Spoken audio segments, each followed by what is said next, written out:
Hey everyone, in this video I'm going to show you how to transfer Solana from Bitvavo to the Phantom wallet.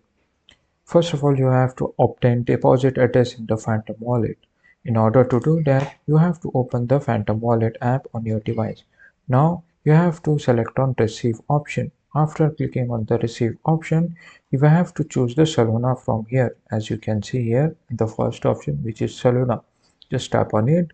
After that, you will get to see this QR code, which is Solana's address. Just simply copy and go to your Bitvavo application.